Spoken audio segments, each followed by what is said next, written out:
तो अभी तक मैंने आपको ये बताया morphological adaptation and physiological adaptation in animals. ठीक है, मॉर्फोलॉजिकल एडेप्टेशन के नाम पे मैंने आपको दो रूल भी बताया, बर्गमान और एलन।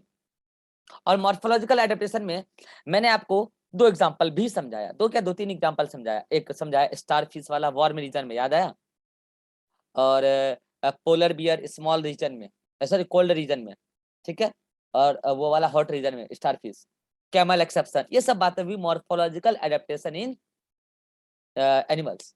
फिर morphological adaptation sorry physiological adaptation में टेम्पररी में बताया एक्लेमेटाइजेशन और परमानेंट में 5 एग्जांपल। अब समय आ गया कि टेम्परेचर के लिए प्लांट भी एडेप्टेशन शो किए हुए हैं टेम्परेचर के अगेंस्ट। और ये एडेप्टेशन दो प्रकार का, वही मॉर्फोलॉजिकल फिजियोलॉजिकल, बिहेवियरल भी होता है, आगे बात करेंगे। अभी हम बात करते हैं मॉर्फोलॉजिकल और फिजियोलॉजिकल। यार उससे पहले हम बात करते हैं यार ये फिजियोलॉजिकल एडेप्टेशन क्यों होता है जब मॉर्फोलॉजिकल एडेप्टेशन है, तो जरूरत क्या है फिजियोलॉजिकल, मॉर्फोलॉजिकल एडेप्टेशन से काम नहीं चलेगा। तो इस सवाल का जवाब ये है, मॉर्फोलॉजिकल एडेप्टेशन परमानेंट होता है और फिजियोलॉजिकल एडेप्टेशन परमानेंट भी हो सकता है और टेम्पररी भी हो सकता है। ठीक है, तो यही कारण है कि फिजियोलॉजिकल एडेप्टेशन, अगर मॉर्फोलॉजिकल एडेप्टेशन फेल हो गया तो फिजियोलॉजिकल एडेप्टेशन मामला संभाल लेगा। ठीक है, चलिए अब हम पहले बात कर लेते हैं physiological sorry morphological adaptation in plants. इसमें मैं आपको दो एग्जांपल समझाऊंगा और दोनों एनसीईआरटी वाले हैं, famous. First one opuntia and second one nerium या कैलोट्रोपिस। ठीक, सभी का सभी डिजर्ट प्लांट ही है, ये भी डिजर्ट ही है और ये भी डिजर्ट है। तो इनके अंदर कुछ मॉर्फोलॉजिकल एडेप्टेशन, इन भाई साहब में क्या हुआ है, leaf get converted into spine. अच्छा अतीक, वो वाला करेक्शन अभी तक हम तुमको करके नहीं भेजे हैं ना, एक दिन जो स्पाइन और थॉर्न वाला में नोट्स में गलती था। हाँ सर, नहीं भेजा अभी। ठीक, भूल गए थे, अभी याद आया, ठीक भेज देंगे। बाकी तो इकोलॉजी में कोई उधार नहीं है, सब कुछ क्लियर है। हाँ सर, सीट डिस्पर्सल वाला बताए थे कि लिख के भेज दें। सीड डिस्पर्सल कहाँ पे, सीट डिस्पर्सल कैसे होता है? कहाँ पे, टॉपिक बोलो। बता रहे हैं।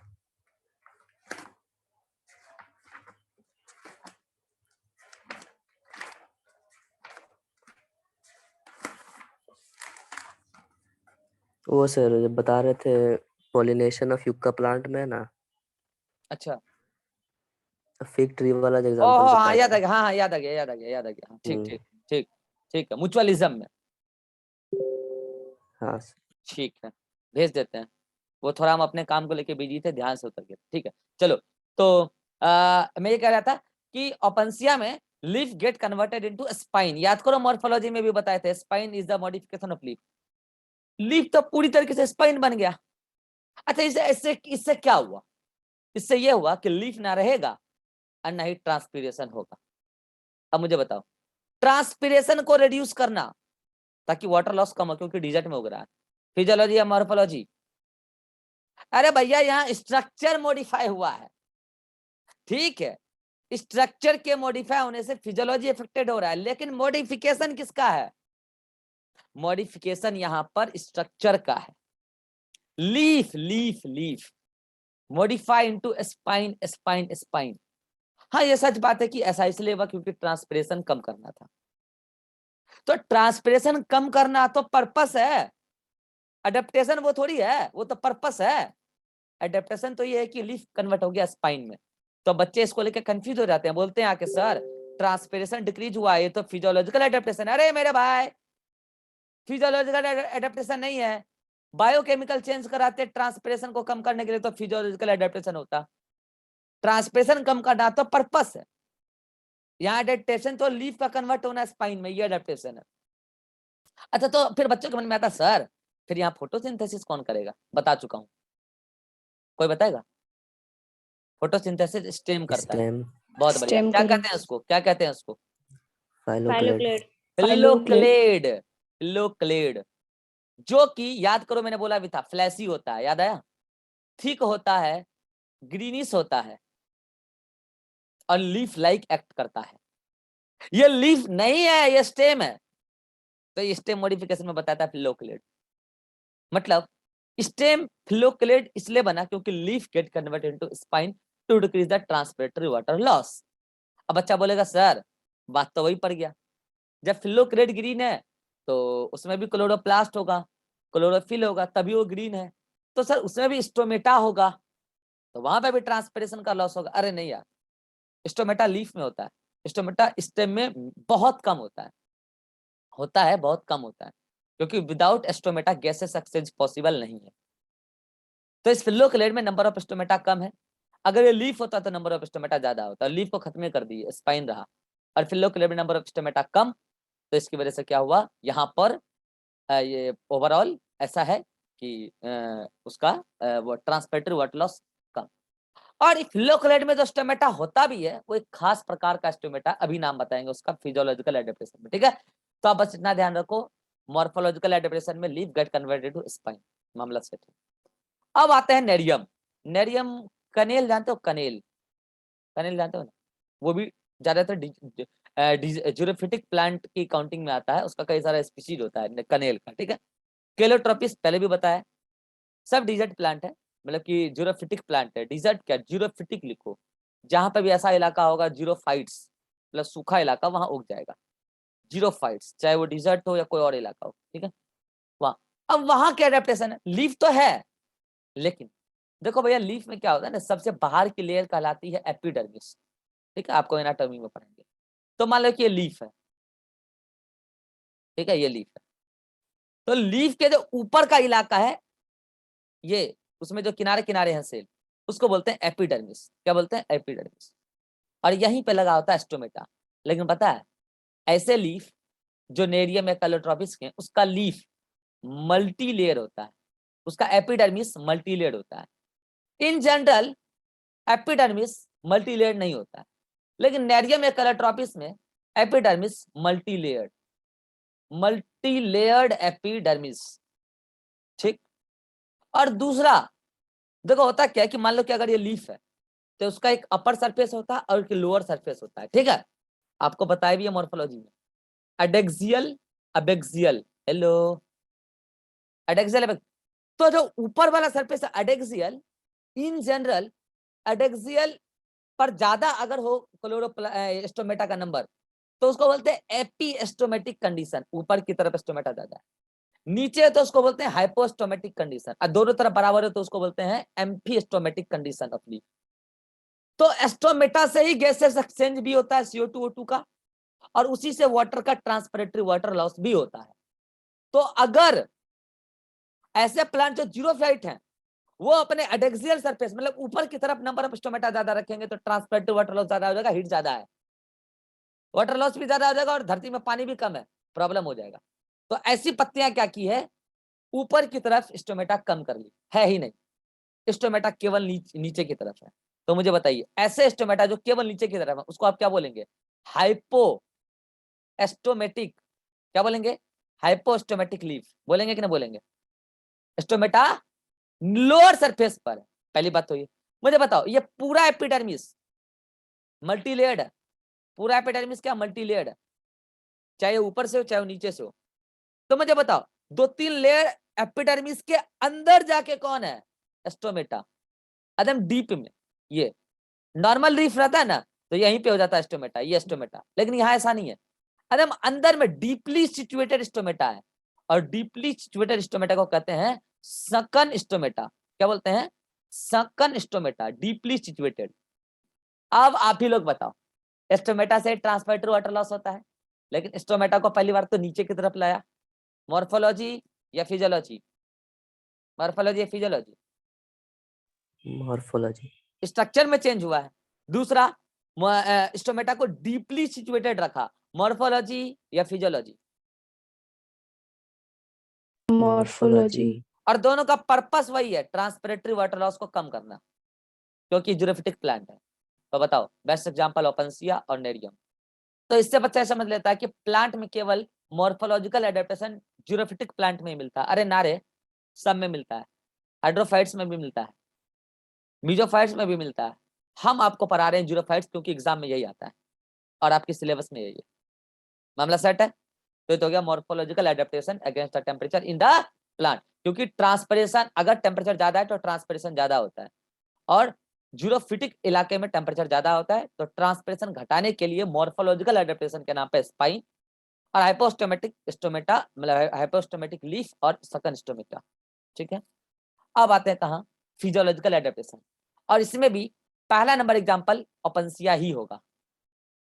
अभी बोला था मैंने कि जो फिलोक्लेड है ना, यहाँ पे जो स्टोमेटा होता है वो एक खास प्रकार का स्टोमेटा है, उसका नाम है एस्कोटो एक्टिव स्टोमेटा। क्या बोला? एस्कोटो एक्टिव स्टोमेटा। ये नॉर्मल स्टोमेटा नहीं है। तो जो नॉर्मल स्टोमेटा होता है, मैं आपको प्लांट एनाटॉमी में पढ़ाऊंगा, जो नॉर्मल स्टोमेटा होता है दिन को खुलता है, रात को बंद होता है। ठीक, लेकिन ये भाई साहब उसका उल्टा है। सकन स्टोमेटा डे में क्लोज और नाइट में ओपन। अब मुझे बताओ, रात को 0 में भी टेम्परेचर कम होता होगा, तो बताओ ये खास प्रकार का एक एडेप्टेशन है या नहीं है? और पता है, इस तरीके के स्टोमेटा जो फिजियोलॉजी चला रहे हैं, क्योंकि स्टोमेटा का दो काम होता है, फोटोसिंथेसिस और ट्रांसपीरेशन। तो ये जो स्कोटोस्टिव स्टोमेटा है, ये जो फोटोसिंथेसिस का तरीका अपनाए हुए है, ना तो C3 पाथवे ना ही C4 पाथवे, बल्कि केम पाथवे। अब ये कोई बच्चा मत मुझसे पूछ लेना कि सर C3 और C4 और केम पाथवे क्या होता है। धैर्य रखो, जितना मैं पढ़ाऊंगा उतना आपको कोई नहीं पढ़ाएगा, इतना तो कह रहा हूं मैं। ठीक है, धैर्य रखो, इतना जानो कि C3 C4 और केम पाथवे फोटोसिंथेसिस का एक तरीका है, फूड सिंथेसिस का एक तरीका है, और केम पाथवे बिल्कुल अलग तरीका है। तो मुझे बताओ, केम पाथवे फूड फॉर्मेशन का तरीका, मतलब फोटोसिंथेसिस का तरीका, फिजियोलॉजी या मॉर्फोलॉजी? Physiology, physiology. फिजियोलॉजी। और यहाँ यही है, केम पाथवे का डेवलपमेंट ही यहाँ पे एडेप्टेशन है, मतलब फिजियोलॉजिकल एडेप्टेशन। यानी कि आप कहेंगे ओपेंशिया में मॉर्फोलॉजिकल एडेप्टेशन भी है, स्पाइन। ओपेंशिया में फिजियोलॉजिकल एडेप्टेशन भी है, केम पाथवे। और केम पाथवे तभी चलेगा जब सकन स्टोमेटा हो, मतलब ऐसा सॉरी, जब स्कोटो एक्टिव स्टोमेटा हो। ऐसा स्टोमेटा जो दिन को खुले और रात को बंद, सॉरी रात को खुले और दिन को बंद हो, क्योंकि केम पाथवे रात को ही प्रोसेस स्टार्ट करता है और दिन को कंप्लीट करता है, फिर रात को स्टार्ट, फिर दिन को कंप्लीट, ऐसे चलता है मामला। पूरा डिटेल में पढ़ाएंगे फोटोसिंथेसिस में। तो मुझे बता, फिजियोलॉजिकल एडेप्टेशन में पहला एग्जांपल तो ये हो गया। ठीक है, दूसरा, जब दिन को टेम्परेचर बहुत बढ़ती है तो भाई थोड़ा बहुत टेम्परेचर तो इसके प्लांट बॉडी के अंदर आएगा। तो ऐसे प्लांट जो जीरोफिटिक प्लांट है, जैसे ओपेंशिया, इसके अंदर खास प्रकार का प्रोटीन होता है, इसका नाम है चेप्रोनिन प्रोटीन। क्या नाम है? चेप्रोनिन प्रोटीन। छपरा, छेप्रो, जो बोलना है बोल लो। ठीक है, छेप्रोनिन, छाप्रोनिन, जो बोलना है बोल लो, बस प्रोटीन है, इतना ही ध्यान रख लो। ठीक है, चेप्रोनिन प्रोटीन। ये प्रोटीन क्या करता है, जितना भी हीट है जीरोफाइट में प्लांट बॉडी पे गिर रहा है, ये सारे हीट को खुद एब्जॉर्ब कर लेता है। तो आप बोलोगे सर ये खुद सारे हीट को एब्जॉर्ब करके डीनेचर नहीं होता? आप तो पढ़ाए हैं प्रोटीन का डीनेचर हो जाता है हाई टेम्परेचर पे। नहीं होता है, क्योंकि ये खास प्रकार का प्रोटीन है, और इसके जो बॉन्ड है हाई टेम्परेचर के लिए सेंसिटिव है। अब ये मत पूछ लेना सर कैसे है, सब कुछ अभी पढ़ लोगे क्या, आगे क्या पढ़ोगे बायोकेमिस्ट्री। इतना ही जान लो कि इसके बॉन्ड हाई टेम्परेचर के लिए सेंसिटिव है। तो अगर ऐसा है कि जीरोफाइट के हाई टेम्परेचर को चेप्रोनिन प्रोटीन सक कर ले रहा है, तो मुझे बताओ जो नॉर्मल प्रोटीन है जिसके बॉन्ड हाई टेम्परेचर को लेके रेसिस्ट नहीं है, सॉरी मैंने यहाँ सेंसिटिव बोल दिया, रेसिस्ट है ये हाई टेम्परेचर को लेके, जो नॉर्मल प्रोटीन है वो हाई टेम्परेचर को लेके सेंसिटिव है, तो उनको बचा रहा है कौन? चेप्रोनिन प्रोटीन। अगर चेप्रोनिन प्रोटीन नहीं होता तो इस टेम्परेचर को लेके वो सारे प्रोटीन, तो नॉर्मल प्रोटीन तो सेंसिटिव है, वो ब्रेक हो जाते, और वो ब्रेक हो जाते तो नुकसान हो जाता प्लांट का। प्रोटीन नुकसान, एंजाइम नुकसान, मतलब प्रोटीन प्लांट का फिजियोलॉजी नुकसान। तो मुझे बताओ चेप्रोनिन प्रोटीन का बनना फिजियोलॉजी या मॉर्फोलॉजी? Physiology, physiology. फिजियोलॉजी। तो फिजियोलॉजिकल एडेप्टेशन का एक और एग्जांपल ओपेंशिया में आपको देखने को मिल जाएगा, चेप्रोनिन। यानी कि ओपेंशिया वेरी इंपॉर्टेंट एग्जांपल रहता है प्लांट के एडेप्टेशन में, क्योंकि इसमें मॉर्फोलॉजिकल एडेप्टेशन भी है और फिजियोलॉजिकल का दो दो बता दिया मैंने, ये केम पाथवे और चेप्रोनिन प्रोटीन। मामला सेट है। दूसरा, कुछ प्लांट ऐसे होते हैं जो खास करके ऐसे इलाके में उगते हैं जो हेलोफाइट्स होते हैं, ठीक है। हेलोफाइट्स का मतलब बाहर सोल्यूट का कंसंट्रेशन ज्यादा है, ठीक है। तो अगर बाहर सोल्यूट ज्यादा है तो आपको पता है प्लांट के सेल से वाटर का लॉस होने का चांस ज्यादा है, हेलो, है कि नहीं। लेकिन अगर प्लांट के वाटर लॉस हो जाएंगे सेल के तो सेल मर जाएगा। तो ऐसे प्लांट्स ने क्या किया है, अपने अंदर खास प्रकार का अमीनो एसिड और प्रोटीन का कंटेंट बढ़ा के रखा है, खास करके अमीनो एसिड, जिसमें से एक है प्रोलीन, क्या नाम बोला मैंने, प्रोलीन, और एक है सॉर्बिटॉल, क्या है, सॉर्बिटॉल। ये दोनों एज अ सोल्यूट सेल के अंदर जमा हो जाते हैं, क्या बोला मैंने, एज अ सोल्यूट। अगर सेल के अंदर सोल्यूट बढ़ता है तो ऑस्मोटिक प्रेशर बढ़ता है, नहीं पल्ले पड़ रहा तो कोई बात नहीं है, मैं आपको आगे बता दूंगा प्लांट फिजियोलॉजी में। इतना जानो कि अगर सेल के अंदर सोल्यूट बढ़ गया तो मुझे बताओ अब जो यहां से वाटर लॉस होने की संभावना थी क्या वो होगी, नहीं होगी। इतना सोल्यूट बढ़ा लेगा कि उल्टे बारिश पानी टान लेगा। मुझे एक बात बताओ, ये जो प्रोलीन और सॉर्बिटॉल मिलके सोल्यूट कंसंट्रेशन बढ़ा रहा है, उससे ऑस्मोटिक प्रेशर बढ़ रहा है, मॉर्फोलॉजी या फिजियोलॉजी, फिजियोलॉजी। फिजियोलॉजी। तो फिजियोलॉजिकल एडेप्टेशन। रिवा सो गए, गुड नाइट, सो गए या जाग रहे हो, हाँ, ठीक है। तो ये मॉर्फोलॉजिकल नहीं फिजियोलॉजिकल एडेप्टेशन है। This is all about morphological adaptation and physiological adaptation in plants. और एनिमल के बारे में तो हम आपको पहले ही बता चुके हैं। अब आपको एक बार हम नोटबुक दिखा देते हैं, फिर कल स्टार्ट करेंगे हम बिहेवियरल एडेप्टेशन। ये देख लो मॉर्फोलॉजिकल, ठीक है। तो देखो अब बच्चा क्या करता है ना, बाद में डाउट पूछने आता है, बोलता है सर आप देखिए ना यहाँ पे हेडिंग डाले हैं मॉर्फोलॉजिकल एडेप्टेशन, ठीक है, लेकिन कि जब यहाँ पे एग्जाम्पल को एक्सप्लेन कर रहे हैं ओपनसिया को, तो यहाँ पे एस्कोटो एक्टिव स्टोमेटा भी लिखा हुआ है। हाँ तो मैं कब मना कर रहा हूँ कि नहीं लिखा हुआ है, लेकिन ब्रैकेट में फंक्शनल एडेप्टेशन लिखा हुआ है, ये भी तो देखो, हेलो, ये भी तो देखो भाई, एक ही डायग्राम में दोनों एग्जाम्पल मिलता है तो लिख दिया तो क्या दिक्कत है, ब्रैकेट में जो लिखा है उसको भी देखो, ठीक है। यहाँ पे मॉर्फोलॉजिकल एडेप्टेशन कौन है, यहाँ पे लिख दिया है, पढ़ो तो सही, मामला सेट है। चलिए अच्छा, ये स्टेम का फिलोक्लेट बनना ये भी मॉर्फोलॉजिकल एडेप्टेशन ही हुआ, क्योंकि स्टेम लीफ बना, लीफ की तरह एक्ट किया, सकुलेंट है, फ्लैट है, और उसके अंदर जो भी फिजियोलॉजी चल रही है वो एक अलग बात है, लेकिन ये स्टेम लीफ की तरह एक्ट कर रहा है, ये भी तो मॉर्फोलॉजी है। लेकिन यहाँ पे ट्रांसपिरेशन को घटाने का पर्पस ये है, leaf get converted to spine, लेकिन लीफ की जगह स्टेम लिया, इसको भी आप बोलोगे कि ये भी मॉर्फोलॉजिकल एडेप्टेशन है। हाँ लेकिन फिलोक्लेड में एक्सकोटो एक्टिव स्टोमेटा है, वो केम पाथवे चला रहा है, ये तो कैसा है, ये तो फिजियोलॉजिकल एडेप्टेशन है, ठीक है। बाकी ये देख लो आप, ये वाला नेरियम वाला बात मैंने आप लिख दिया है, ठीक है। अच्छा एक बात और, ये तो मैंने बोला ही बोला कि मल्टी लेयर्ड एपिडर्मिस, बाकी हाइपोडर्मिस एस्क्लेरन कामा की बनी होती है, ये बात अभी आपको समझ में नहीं आएगा, एनाटॉमी में समझा दूंगा। इन जनरल हाइपोडर्मिस पेरेन कामा की बनी होती है या नहीं तो कॉलेन कामा की, एस्क्लेरन कामा की तो बहुत रेयर, क्योंकि स्केलेन कामा डेड टिश्यू होती है।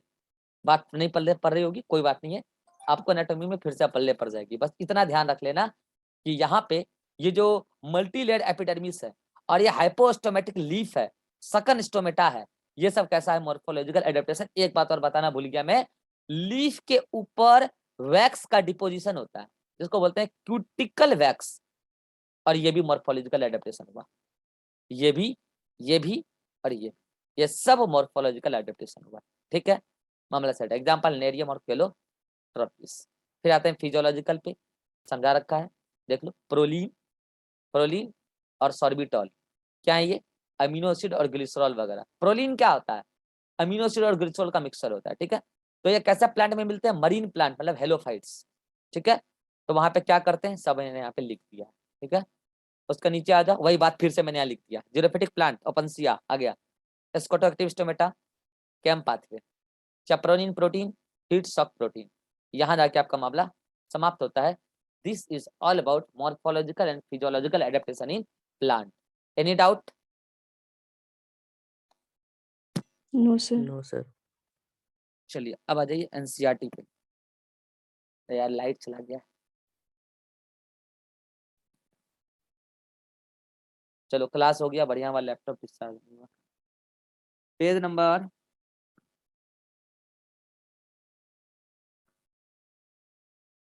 225 पे, पेज नंबर 225 से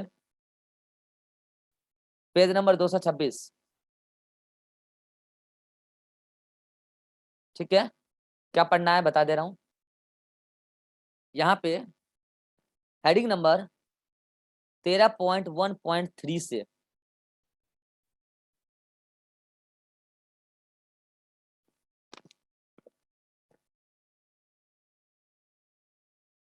यहाँ पर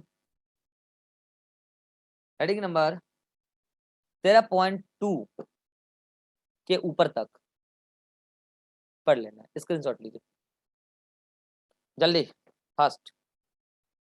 फिर मैं आज शाम में आप लोग को इकोलॉजी का होमवर्क भेजूंगा मॉड्यूल का, टिक लगा के। ठीक है, होमवर्क कर लेना। चलिए मिलते हैं नेक्स्ट क्लास में, कल से मॉर्निंग कर दूंगा टाइम क्लास का। चलिए बाय बाय, टेक केयर।